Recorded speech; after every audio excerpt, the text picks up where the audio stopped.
During the summer of 1944, the Allied forces, which had landed in Normandy on June 6, 1944, spread out in France.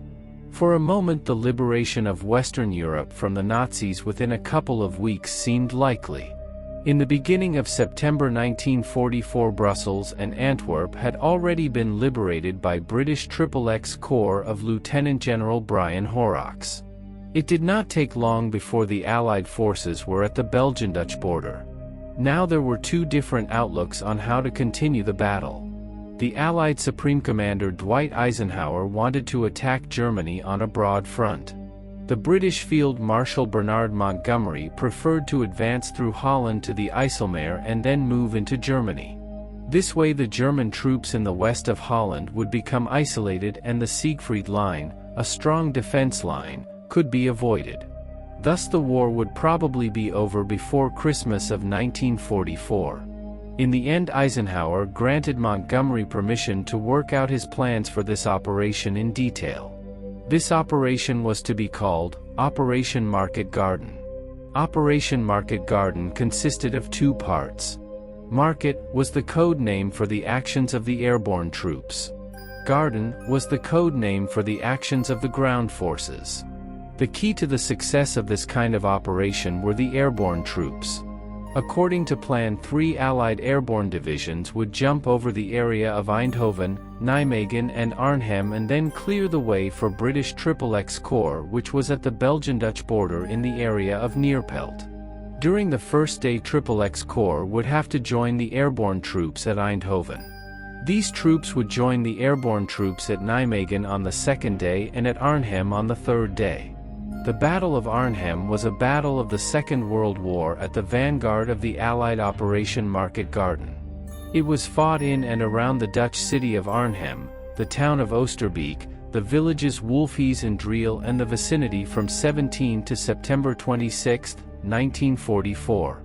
The 1st Airborne Division landed some distance from its objectives and was hampered by unexpected resistance, especially from elements of the 9th and 10th SS Panzer Divisions. Only a small force was able to reach the Arnhem Road Bridge, while the advance of the main body of the division was stopped on the outskirts of the town. XXX Corps was unable to advance north from Nijmegen in the Battle of Nijmegen as quickly as planned, and the British airborne troops were not relieved according to schedule. After 4 days, the small British force at the bridge was overwhelmed and the rest of the division trapped in a small pocket north of the river. The paratroops could not be sufficiently reinforced by the Poles or XXX Corps when they arrived on the southern bank, nor by Royal Air Force supply flights. The Allies were unable to advance further with no secure bridges over the Netterin, and the front line stabilized south of Arnhem. The 1st Airborne Division lost nearly 3/4 of its strength and did not see combat again. A key asset which the German forces used against the British Paras was Sturmgeschützabteilung 280, or the Assault Gun Battalion 280. The battalion was established on August 1, 1943 in Berg, Germany, with 3 batteries. After initial forming in Schweinfurt, the unit continued its combat training and final preparation for combat at Tours in France. On October 14, 1943, the new unit commander arrived, Captain Kurt Kumm. On November 5, 1943, the unit departed from Tours, France, across Germany to Ukraine just to the west and south of Kiev. The unit immediately went into action to defend the road to Zhytomyr. Here they broke through a Soviet encirclement of German trainees 1.5 kilometers south of Zhytomyr and freed the trapped troops. Next they relocated to the area of Gorodishsk, and from here they attacked toward Kiev and were involved in the actions to push the Soviets back to the Dnieper River. From January 12, 1944 to May 1, 1944, the unit was engaged in constant defensive fighting in the area west of Kiev in the Ukraine. On April 8, 1944, while attached to the 9th SS Panzer Division, the unit advanced in a relief attack on Tarnopol. By April 14, the Germans had managed to break the Soviet ring around the city.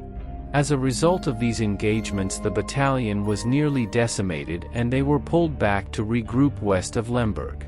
Then the unit was sent to Denmark, where they received new assault guns. At the beginning of July 1944, they were involved in exercises on the coast of Denmark.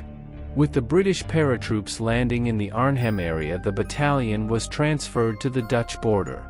On September 19, 1944, a portion of the unit arrived in the Arnhem area with 7 StuG 3 assault guns and 3 StuH 42 assault howitzers.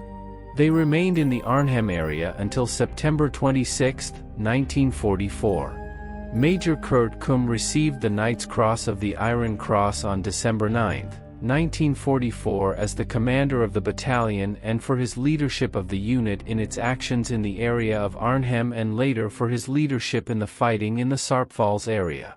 Kumm made a major contribution towards the ultimate failure of Market Garden by participating in actions such as the interdiction of Hell's Highway at Veghel and the crushing of the British 1st Airborne Division at Arnhem itself. On September 29, they were loaded on railcars at Apeldoorn and transported to fight in the area of Eschen on October 6, 1944. In November 1944, the Moordijk bridgehead was abandoned and the battalion was transported to fight in the Alsace bridgehead, arriving on November 24, 1944. They would continue to fight in this area until February 9, 1945. From this point on, the brigade was always in a defensive withdrawal mode, and by April 26, 1945, the brigade was decimated and the survivors went separate ways. I hope you enjoyed this episode, and to make sure you don't miss my future work, please make sure you are subscribed to my channel and press the bell notification button. Thank you and see you in the next video.